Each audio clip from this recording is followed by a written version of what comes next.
मेघालय और असम के बॉर्डर के बीच एक सुनसान जंगल में रात ने अपनी काली घनी चादर पसार ली थी।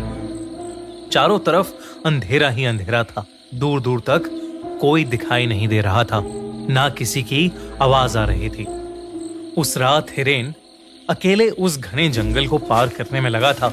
उसके चेहरे को देखकर ऐसा लग रहा था कि जैसे वो किसी बहुत बड़ी मुसीबत में है। इस जंगल के बारे में माना जाता था कि अगर कोई भी इंसान सूरज ढलने के बाद यहाँ आता है तो उसे एक शैतान अपने वश में कर लेता है और वो फिर इसी जंगल में हमेशा हमेशा के लिए कैद हो जाता है।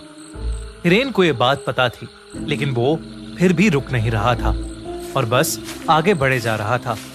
जंगल के आखिरी छोर पर एक नदी बह रही थी और उस नदी को पार करते ही असम सीमा शुरू हो जाती थी। उस नदी के ठीक बगल में लकड़ी से बनी एक पुरानी हवेली थी। हवेली के आगे एक बोर्ड लगा था जिस पर लिखा था वशीकरण बाबा। गांव के लोगों का मानना था कि उस हवेली में कुछ अजीब है। वहां ऐसी शैतानी ताकतें हैं जो हवेली में रहने वाले बाबा के वशीकरण मंत्रों से इस दुनिया में आ गई हैं।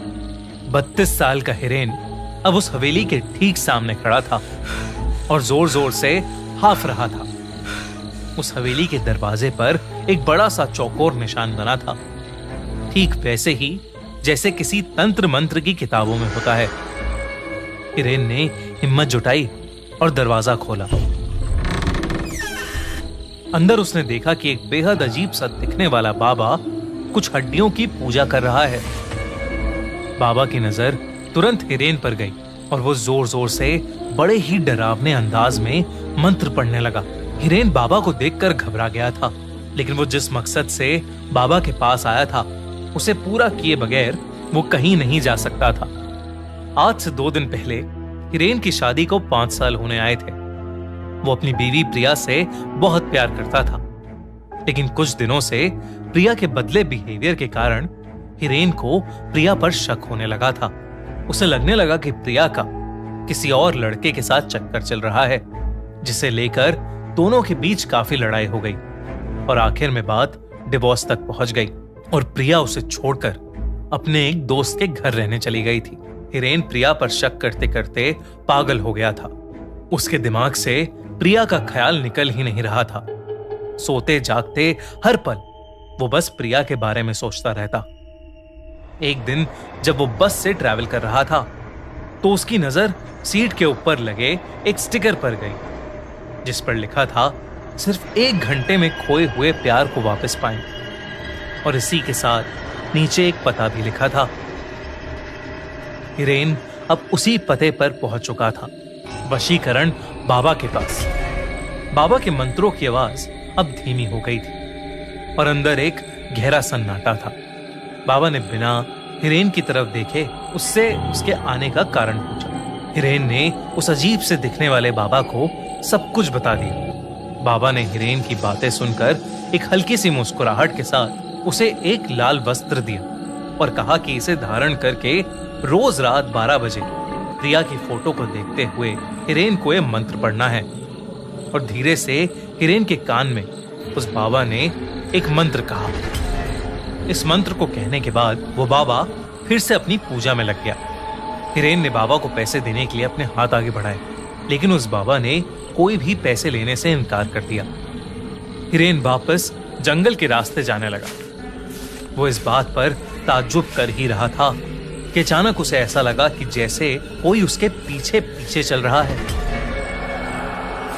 अनजानी रात में गांव की कच्ची सड़क पर चलते हुए उसे ऐसा लग रहा था कि किसी अनजान शक्ति की उस पर निगरानी हो। वो जितनी तेज चलने की कोशिश करता, उसके कदम उतने ही धीमे धीमे बढ़ रहे थे। रात के 12 बजने से कुछ ही मिनट रहते हिरेन अपने घर पहुंचा। उसने पर्स से प्रिया की तस्वीर निकाली और बाबा का दिया हुआ लाल वस्त्र पहनकर वशीकरण बाबा के मंत्र का उच्चारण करने लगा। तभी अचानक उसे ऐसा लगा कि उसे किसी काले साए ने घेर लिया है और वो उस पर कब्जा जमाने की कोशिश कर रहा है। हिरेन ने अपना सर चारों तरफ घुमाया और जोर जोर से मंत्र पढ़ने लगा। कुछ ही पलों में वो काला साया वहां से गायब हो गया। हिरेन रोज ये करता। ऐसा करते करते कई दिन गुजर गए, लेकिन हिरेन की बीवी प्रिया अब भी उसके पास नहीं आई थी। हिरेन ने फिर से वशीकरण बाबा से मिलने का फैसला किया। हवेली पहुंचकर उसने बाबा को बताया कि प्रिया अब तक उसकी जिंदगी में वापस नहीं आई है। बाबा ने 2 मिनट के लिए अपनी आंखें बंद की और बताया कि हिरेन के गले में जो लाल धागा है वो उसके वशीकरण की शक्ति को कमजोर कर रहा है। हिरेन ने वो धागा तुरंत उतार दिया। बाबा ने यह भी कहा कि अगर वो प्रिया को इस हवेली में ला सकता है तो प्रिया जरूर हिरेन के पास वापस आ जाएगी। उस दिन भी हिरेन जब अपने घर वापस जा रहा था तो उसे ऐसा लगा जैसे कोई उसके पीछे पीछे चल रहा है और उसे देखे जा रहा है। लेकिन हिरेन जो प्रिया से बेहद प्यार करता था, उसे पाने के लिए वो कुछ भी करने को तैयार हो चुका था। अगले दिन हिरेन ने प्रिया को कॉल किया और माफी मांगने के बहाने प्रिया को उसी जंगल के पास शाम को मिलने को कहा। प्रिया ने कुछ पल सोचा और फिर मिलने के लिए मान गई। इतने दिनों बाद वो दोनों आज पहली बार मिल रहे थे। बात करते करते हिरेन प्रिया को हवेली के पास ले गया। जैसे ही प्रिया हवेली के पास पहुंची, उसे एक अजीब सी घुटन महसूस होने लगी थी। उसने हिरेन को तुरंत वहां से चलने को कहा, लेकिन हिरेन जबरदस्ती उसे हवेली के अंदर ले गया। बाबा ने जैसे ही प्रिया को देखा, उसने हिरेन को बाहर जाने को कहा और दरवाजा बंद कर दिया। पूरे 2 घंटे बीत चुके थे, लेकिन दरवाजा अभी तक बंद था। हिरेन को अब बहुत ज्यादा घबराहट होने लगी थी। कुछ देर बाद दरवाजा अपने आप खुला, लेकिन हिरेन ने जो दरवाजे के उस पार देखा, वो देखकर हिरेन के रोंगटे खड़े हो गए। अंदर प्रिया बेहोश पड़ी थी और उसके शरीर के चारों तरफ कैंडल्स जल रहे थे।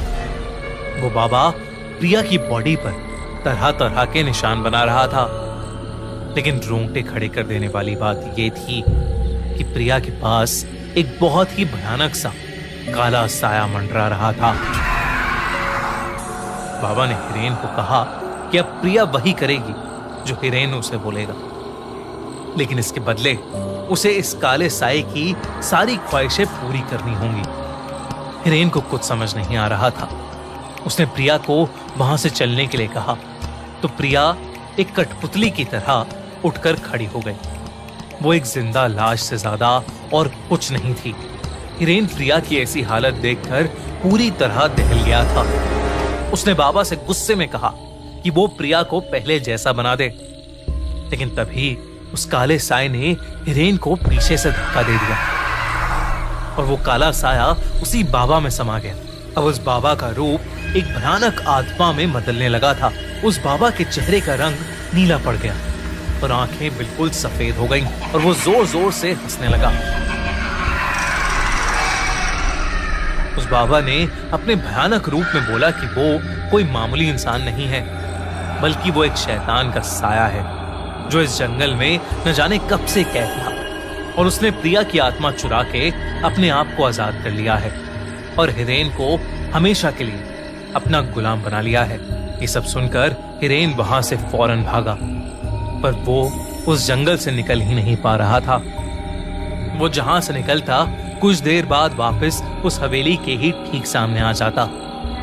धीरे धीरे उसके दिमाग ने काम करना बंद कर दिया और वो उसी जंगल में कैद हो गया।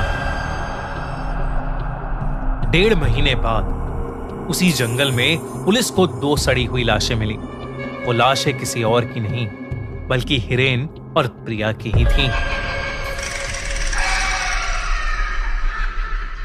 शैतान सिर्फ कहानियों में नहीं, रियल लाइफ में भी होते हैं। ऐसे ही रियल लाइफ शैतानों और क्रिमिनल्स की सच्ची कहानियों को देखने के लिए सब्सक्राइब करो खूनी मंडे का crime channel the crime show और देखो शीना बोरा मर्डर केस स्टोरी, तंदूर कांड स्टोरी और ऐसी ही दिल दहला देने वाली क्राइम स्टोरीज। पिंड कमेंट में लिंक है, क्लिक करो और देखो द क्राइम शो बाय खूनी मंडे।